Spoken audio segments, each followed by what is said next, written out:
ഇപ്പഴും രമേശേട്ടനെ കാണുമ്പോൾ എന്റെ അച്ഛനെ ഓർമ്മ കേട്ടോ. കാരണം രമേശേട്ടൻ എപ്പോഴും ഇങ്ങനെ കസേര ഇരുന്ന് ആടും. എന്റെ അച്ഛനവിടെ കസേര ഇല്ലെങ്കിലും ചെറിയൊരു ആട്ടമുണ്ട്. ഞാൻ പറഞ്ഞൊന്നും വിശ്വാസമായില്ലേ? വിശ്വാസമായില്ല. എന്താണെന്ന് അറിയത്തില്ല, പാവം. നിർത്തി അങ്ങ് അവമാനിക്കുവാണെന്ന്. പക്ഷെ എന്റെ അച്ഛന്റെ ഏറ്റവും വലിയ പ്രത്യേകത എന്നാണെന്നറിയോ? ഞങ്ങൾ മക്കളുടെയൊക്കെ ആരോഗ്യം നോക്കുന്ന എന്റെ അച്ഛനാ. വേണ്ട പഞ്ചാര വാക്കുകൊണ്ട് എന്നെ കുളിപ്പിക്കൽ. കാരണം കഴിഞ്ഞ ന്യൂ ഇയറിന് എന്റെ ആങ്ങളെ ബിയർ കടിച്ചു തുറന്നപ്പോ എന്റെ അച്ഛൻ പറഞ്ഞു, മോനെ ബീറൂട്ട് കടിച്ചു തുറക്കൽ പല്ലും തിനാമലും നഷ്ടപ്പെടുന്നു.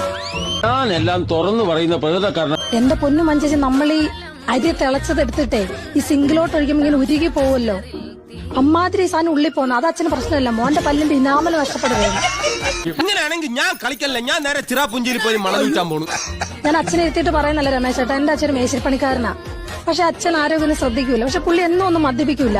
ഈ വാർപ്പുള്ള എന്റെ അന്നേ അച്ഛൻ മദ്യപിക്കുള്ളൂ. ദൈവം സഹായിച്ച എന്റെ അച്ഛൻ എന്നും വാർപ്പുള്ള. നീ വിഷമിക്കാണ്ടി, എനിക്കെന്ത് വിഷമം? എനിക്കൊരു വിഷമമില്ല. സാധാരണപ്പെട്ട ഒരു മേശിരി ആണെങ്കിൽ ഒരു കുറ്റി അടിച്ച് പിന്നെ അതിന് കട്ടയിട്ട് സൈഡ് കെട്ടിയല്ലേ. എന്റെ അച്ഛനത് പറ്റൂല.